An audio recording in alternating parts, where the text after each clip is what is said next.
Alors toi, j'espère tellement que t'es en train de dormir parce que la pression que t'auras demain, demain t'es en mission. Mais j'ai une mission pour un autre joueur. Kylian Maradona, Thierry Henry, Ronaldo, Nazario Del Picho, R9, Eusebio, Mbappé, j'ai une mission pour toi. Il a fait une story comme si le Real était une équipe de petits, une équipe nulle, on peut le dire. Parce que quand tu es conscient du danger que peut représenter ton adversaire, tu ne te permets jamais ça. D'autant plus que le Real est premier du championnat. Kylian, j'ai une mission pour toi. Leader d'attaque du Real Madrid, et dans la forme de ta vie, tu es peut-être le meilleur attaquant du monde, tout dépend des avis.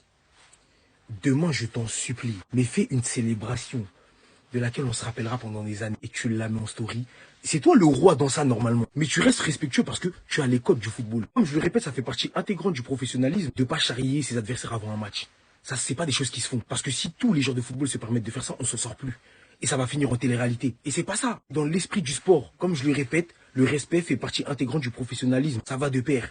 Mbappé, demain, toi qui es considéré comme étant le roi des arrogants, rends ce petit humble. S'il te plaît, c'est tout ce qu'on te demande. J'ai une mission pour toi, accepte cette mission, remets-moi ce petit morveux à sa place parce qu'on n'en peut plus. En fait, le Real, c'est vraiment quand ils veulent affronter le Barça, qu'ils ont décidé de sortir l'artillerie lourde. Xabi Alonso, depuis le début de saison, les gars, il fait n'importe quoi. Vraiment, les compos, elles sont toutes lunaires les unes que les autres. Des compos dégueulasses. Le choix des joueurs est catastrophique. Et là, pour le Barça, il a sorti les Avengers. Regardez-moi cette compo, les gars. Franchement, je pense que c'est la meilleure compo depuis le début de saison. Peut-être même l'une des meilleures compos sur les 2 dernières saisons, en fait, tout simplement. La défense, ben, rien à dire, en fait, déjà. Non seulement les choix de Xabi Alonso, ils sont meilleurs, mais en plus de ça, voilà, t'as récupéré tous tes joueurs.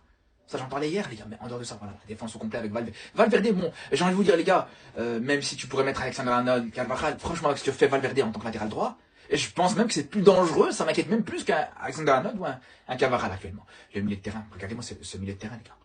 Chouameni qui est dans une très bonne forme défensivement, il fait des très belles choses contre la Juve. Le ménage qu'il faisait au milieu de terrain, c'était pas dégueu. Même dans le domaine aérien, ce qu'il apportait dans la surface adverse sur les coups de pied arrêtés, à chaque fois il était présent dans le domaine aérien. Bellingham, Arda, voilà, un des meilleurs joueurs, le meilleur joueur du Real Madrid avec Mbappé depuis le début de la saison. Avec Bellingham qui revient bien, qui est sur une très bonne note face à la Juve. Camavinga qui peut apporter un plus dans ce milieu de terrain. Et Mbappé, Vinicius du derrière. Ça va être dur. Vraiment, la défense du Barça, franchement, il faudra bien dormir cette nuit. Ah, faudra bien dormir, les gars. Les gars, ils ont dévoilé l'arbitre pour demain pour le Classico. Et croyez-moi, je sais d'avance, ça va être l'homme du match côté Real Madrid. Les gars, vous voyez cet arbitre-là? Vous voyez, regardez-le bien. C'est le même qui avait refusé ce but à Lamine Yamal. Il n'y a même pas besoin de zoomer pour voir que le ballon, il était rentré. Les gars, demain, son maillot, il sera pas jaune, il sera pas bleu, il sera pas orange. C'est ça son maillot pour demain. Avec un flocage arbitre au 12. C'est le 12e homme du Real Madrid. Vous le savez déjà. Les gars, si le Real, déjà, depuis ce début de saison, ils sont premiers, c'est parce qu'ils ont des pénaltys à pratiquement tous les matchs. Donc si demain, vous voyez le Real, qui a 27 points, c'est parce que Pérez, il a dû envoyer un virement à ce mec-là. Mais malgré l'arbitrage, de toute façon, ça change pas. C'est comme chaque année. On sait comment ça finit à la fin. Barcelone. Croyez-moi, demain, Lamine Yamal, il va assumer ses propos de toute la semaine. Il va faire les choses. Et on sait déjà ça va être quoi la célébration. Et un mec qui va venir, il va mettre la couronne sur sa tête. Tout simplement, au Bernabéu. La clim. Demain, vous pouvez fermer le toit ou l'ouvrir, ça change rien. Il fera froid au Bernabéu.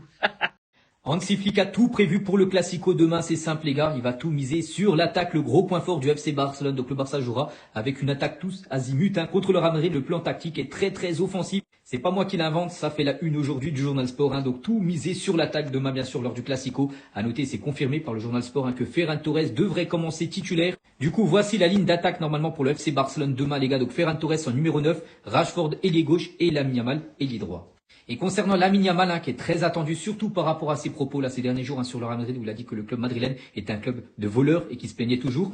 Donc le vestiaire du Real Madrid est très en colère contre Lamine Yamal. Il compte bien utiliser ses propos comme motivation supplémentaire dimanche. Donc le Real Madrid sera surmotivé bien sûr pour battre le Barça. Petite info également concernant Jules Koundé. Donc actuellement Koundé s'entraîne avec l'équipe. Donc une fois la séance terminée, là dans quelques minutes, le joueur et le staff technique évalueront sa capacité à participer au Classico et prendront une décision parce qu'il avait un doute. Les 2 derniers jours les gars il s'est pas entraîné, donc aujourd'hui il va se tester. Si ça va, il jouera. Si ça va pas, il sera forfait. Et concernant un joueur forfait, c'est bien Rafinha. N'oubliez pas qu'il a rechuté de sa blessure aux ischio-jambiers. Et sa femme sur Instagram, elle a dit, il reviendra plus fort et je suis là. Comme d'habitude, on t'aime. Merci pour la force en gros que le Barça envoie à Rafinha. Les gars, tout portait à croire que Rafinha allait revenir pour le Classico. Mais finalement, out. Le Brésilien a eu de mauvaises sensations à l'entraînement et ne l'a même pas terminé. Les gars, en ce moment, côté Barcelone, là, c'est dur. Il y a beaucoup de blessures. Tous les jours, il y a des mauvaises nouvelles côté Barça. Et en plus de ça, il y a Koundé aussi qui s'entraîne seul à 2 jours du Classico. Ça s'annonce bizarre pour lui aussi. Rafinha, il aurait fait du bien dans le 11 de départ. Je vous dis la vérité, hein, tu mets Rashford dans le 9, Rafinha à gauche, Lamine Yamal à droite, ça aurait fait du bien de fou. Donc en plus de Gavi, de Lewandowski, de Olmo, eh ben Rafinha toujours out. Et si Koundé, ça se confirme qu'il est pas là pour le Classico, ah les gars, ça va être dur, hein. Parce que Koundé, défensivement, on sait très bien que c'est solide. Côté Mbappé ou côté Vini, tu vois, voilà, il est confiant quand même, il est solide. Mais s'il est pas là, ça va être chaud, ça va être chaud. Le pire, c'est qu'à la base, tout le monde disait Rafinha de retour, de retour, de retour. Non, non, non, ça se passe jamais comme prévu. Bref, je suis pressé de voir les compos dimanche, parce qu'en fonction des compos, les gars, le score, il peut changer. Hein. Ah, quand t'as trop de gros absents, là, c'est dur. Mbappé, je m'adresse à toi là. J'essaye même plus de communiquer avec lui. Il est irraisonnable. Même les stories comme ça, la veille d'un classico, il a dit que tu jouais dans un club de tricheurs. Et qu'en plus de ça, tu faisais que de te plaindre. Et maintenant il dit qu'il va célébrer comme ça devant tes supporters. Maintenant c'est ton tour. Maintenant c'est ton tour. Merci beaucoup pour tout ce que tu fais. Vraiment, des fois on a l'impression que t'es tout seul dans l'équipe. Mais nous ce qu'on a besoin, et même si on gagne rien d'autre là, même si on gagne rien d'autre la saison, c'est gagner contre le Barça. Nous les supporters c'est ce qu'on a besoin. Et pour ton objectif personnel, si tu veux enfin prendre ce ballon d'or, ça passera par dominer le Barça, que ce soit en Liga ou en Ligue des Champions ou en Coupe du Roi. Cristiano Ronaldo l'a fait, il y a pas longtemps. Maintenant c'est ton tour. Il faut l'éduquer lui là. Il faut lui faire montrer que des fois faut rester humble. Et finalement je m'adresse à toi, mais aussi à tout ce club. S'il vous plaît, ne nous foutez pas la hache. Ne nous foutez pas la honte demain. Ne nous plombez pas le moral alors qu'on n'est même pas au milieu de la saison encore. Ne nous brisez pas le moral. Je veux pas avoir de story de sa part demain. Demain je veux pas avoir de story de sa part. Je veux vous voir rigoler par contre.